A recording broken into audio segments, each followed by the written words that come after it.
Hi everyone, গল্প পাঠে গল্পে কথায় বন্দিতায় আপনাদের স্বাগত।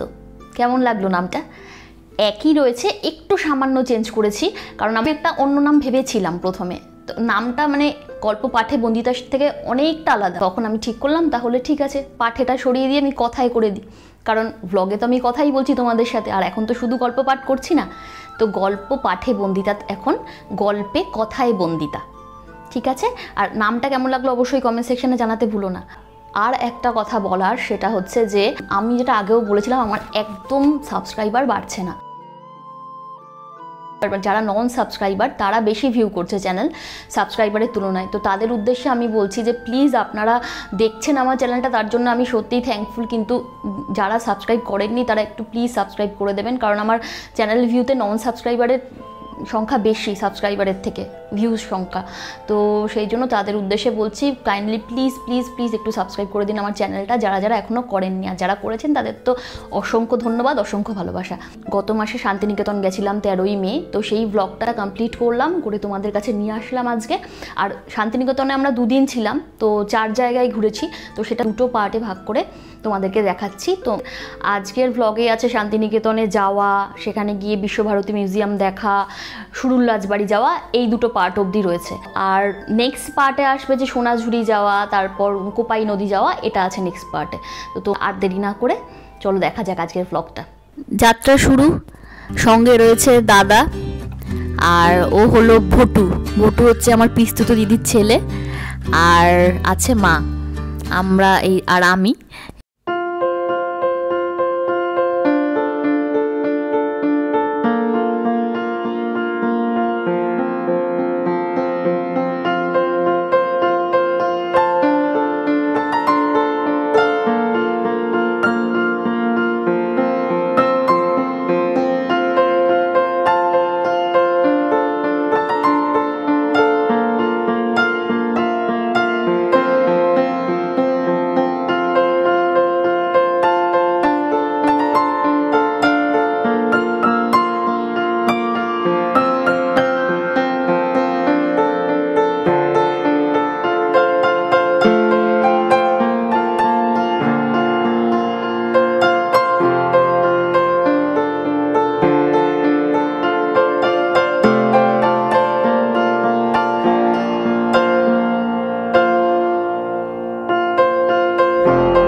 পৌঁছে গেছি শান্তিনিকেতন।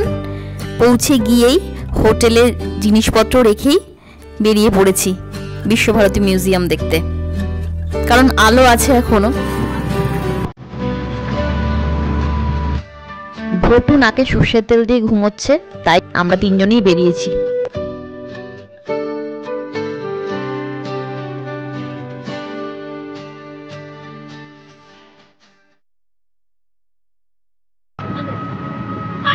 এখন আমরা যাচ্ছি বিশ্বভারতী মিউজিয়াম দেখতে। আর কি কোথায় কোথায় যাচ্ছি? রাজবাড়ি, সুরুল রাজবাড়ি, সুরুল রাজবাড়ি, সুরুল রাজবাড়ি। আর কোথায় কোথায় যাচ্ছি জানি না, গিয়ে জানতে পারবো, সব বলবো। আমারটা ফার্স্ট টাইম, তাই আমার আইডিয়া জিরো, ঠিক আছে? এখন বোঝা যাচ্ছে কিনা না, তো কেলটু কুমার হয়ে গেছি একদম একটা বেলাতেই। এইটা চলে এসছি। হ্যাঁ,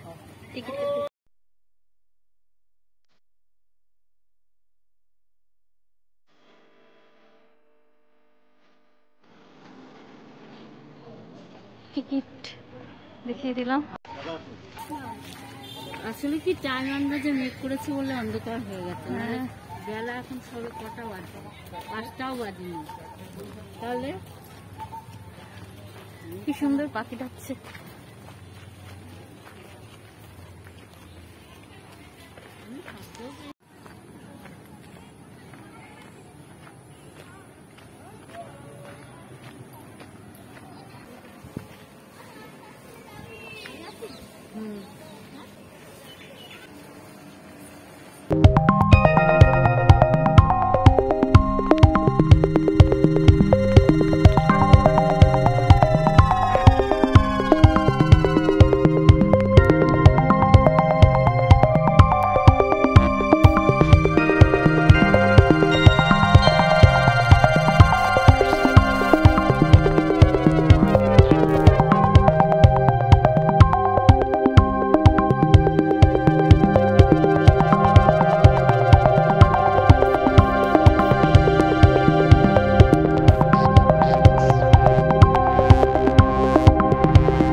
পাখির গুনগুন আওয়াজ, তার মাঝখান দিয়ে হেঁটে যাচ্ছি, কতটা সুন্দর লাগছে বলে বোঝাতে পারবো না। একবার আসলে মন ভরবে না, আর একবার আসতেই হবে যা দেখছি।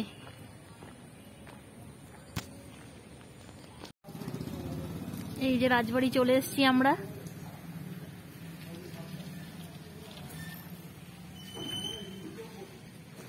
কই মা, আমাকে ফেলে চলে গেলে? ছবি তুলছি না। বিউটিফুল।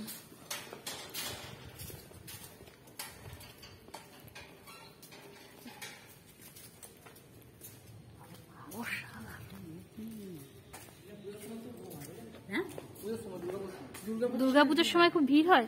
এটা কি দুর্গা বাড়ি? না না, এটা রাজবাড়ি, সুরুল রাজবাড়ি তো এটা। হ্যাঁ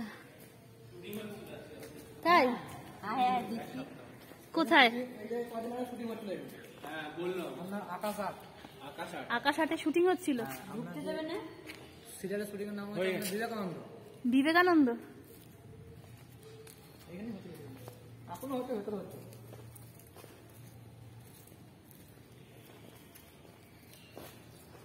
অনেক জায়গায় শুটিং হয়েছে।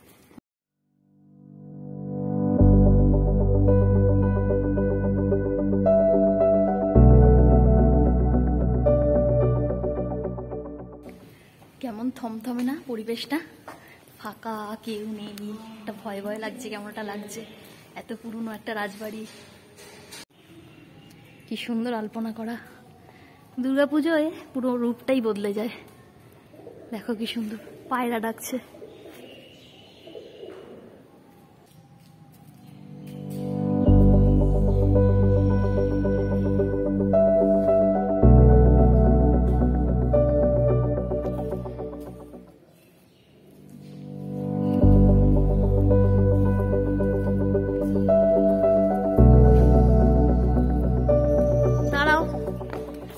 ছেড়ে যাবে না।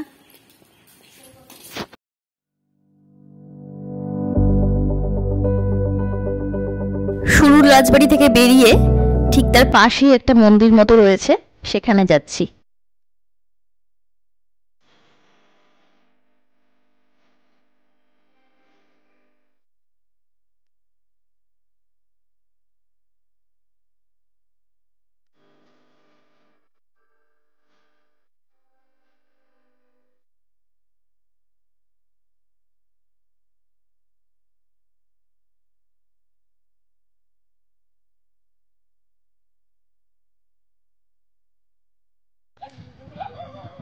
চলে এসেছি আমরা এখন বাংলাদেশ ভবনে, কিন্তু এটা এখন বন্ধ আছে। কোভিডের পর এটা আর খোলাই হয়নি। তো আমি গেটের বাইরে দিয়ে যতটুকু পারছি দেখাচ্ছি।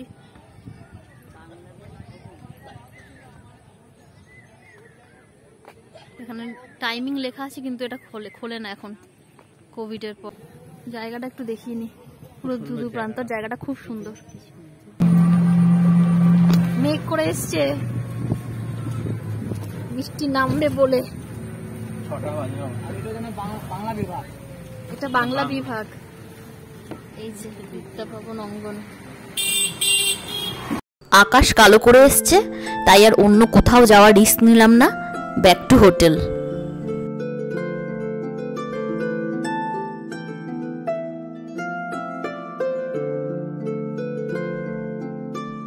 Good morning everyone. চলো আজ তোমাদের একটু হোটেলের রুমটা দেখিয়ে নিই। এখানে মিরার আছে, টিভি আছে, ঘরটা যথেষ্ট বড়। একটা আলমারি আছে, একটা এরকম কাভার টাইপের আছে।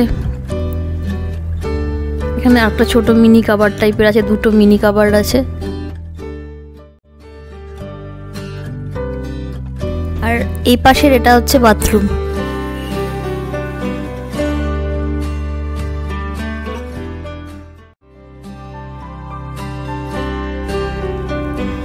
এটার বাইরে এই দরজাটা দিয়ে বাইরে বেরোলে ডাইনিং।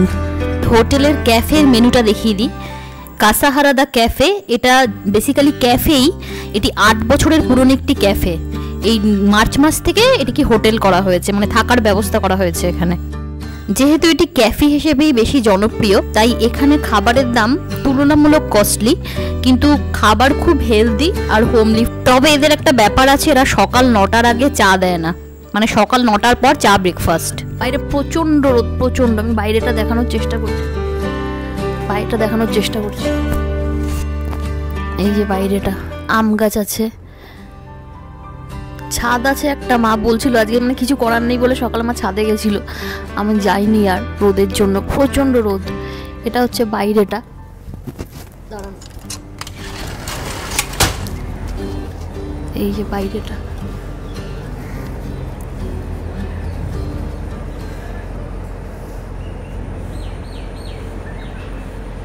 পাখি সবসময় পাবে এখানে, পাখির কোনো অভাব নেই। গাছগাছালি এই জিনিসটাই ভালো বেসিক্যালি। বহুল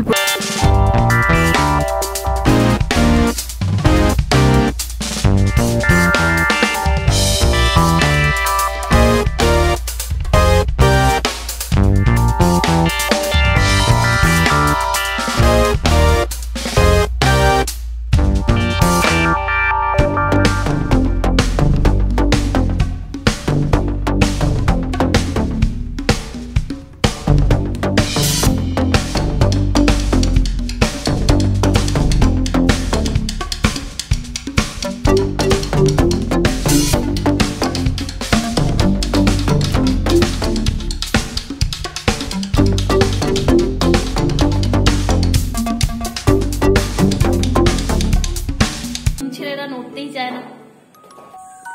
কত বড় ছাদ, চারিদিকে গাছপালা।